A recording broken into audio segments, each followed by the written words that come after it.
आता बातमी अमरावतीमधून आहे। अमरावतीच्या महापौरपदी भाजपचे श्रीचंद्र तेजवानी यांची निवड झाली आहे, तर उपमहापौरपदी युवा स्वाभिमानचे सचिन भेंडेंची निवड झाली आहे। अमरावती महापालिकेत एमआयएमच्या एका नगरसेविकेने महापौर पदासाठी भाजपला पाठिंबा दिला। मीराबाई कांबळे असं या नगरसेविकेचं नाव आहे। मीराबाई यांच्यावर आता एमआयएमकडनं कारवाई होणार आहे। त्यांच्यावर पक्षविरोधी कारवाई केल्याचा ठपका ठेवण्यात आला आहे।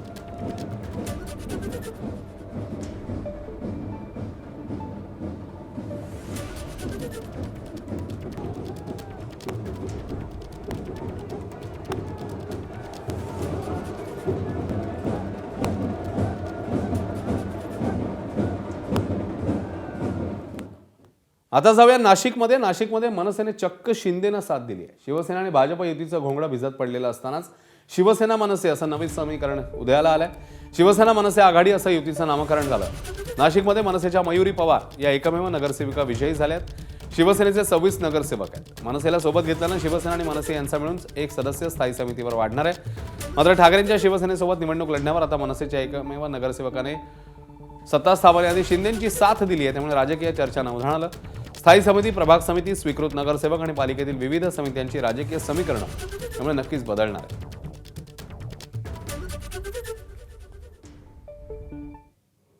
तिकडे कोल्हापूरमध्ये एक नव्या अध्यायाची नोंद झाली आहे। पहिल्यांदाच कोल्हापूर महापालिकेवर महायुतीचा भगवा फडकला। महापौरपदी भारतीय जनता पक्षाच्या रूपाराणी संग्रामसिंग निकम यांची, तर उपमहापौरपदी जनसुराज्य शक्ती पक्षाचे अक्षय विक्रम जरग यांची बहुमताने निवड झाली। उपमहापौर आणि महापौर निवडीचा निकाल जाहीर होताच भाजप आणि जनसुराज्याच्या कार्यकर्त्यांनी जल्लोष केला। महापालिका इमारतीबाहेर फटाके फोडत आणि घोषणा देत कार्यकर्त्यांनी आनंद व्यक्त केला। या जल्लोषात खासदार धनंजय महाडिक, आमदार राजेश क्षीरसागर यांच्यासह भाजप, शिवसेना, राष्ट्रवादी काँग्रेस आणि जनसुराज्यचे कार्यकर्ते सहभागी झाले।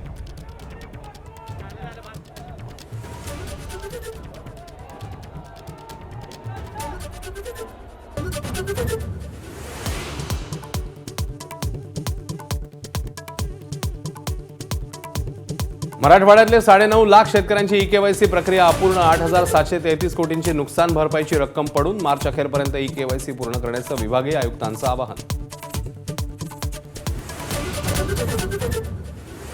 चंद्रपूरमध्ये महापौर पदाची लढाई रंगात। मुनगंटीवार जोरगेवार पुन्हा आमने सामने। संगीता खांडेकर भाजपच्या अधिकृत उमेदवार, तर ऐनवेळी सारिका संदूरकरांनी अर्ज दिल्यानं संघर्ष।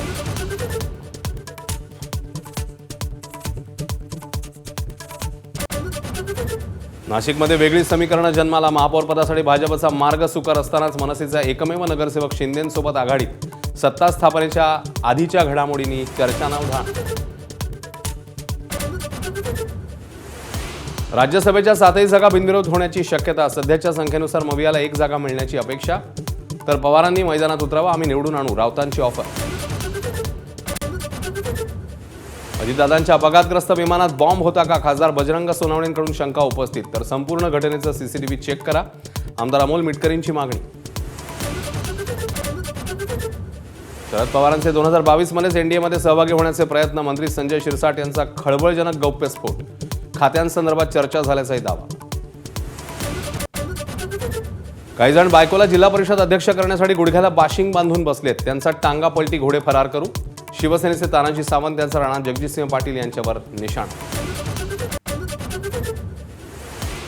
शपथविधीवरून तटकरेंचं गलिच्छ राजकारण। पवारांना शह देण्यासाठी घाईघाईने शपथ। रामदास कदमांनी फटकारलं, तर असं मतप्रदर्शन योग्य नव्हे, मुख्यमंत्र्यांनी खडसावलं।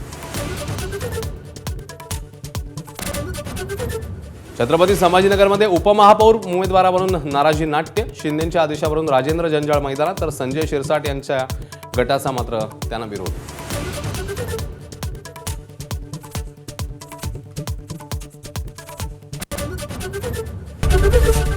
एबीपी माझा, उघडा डोळे बघा नीट।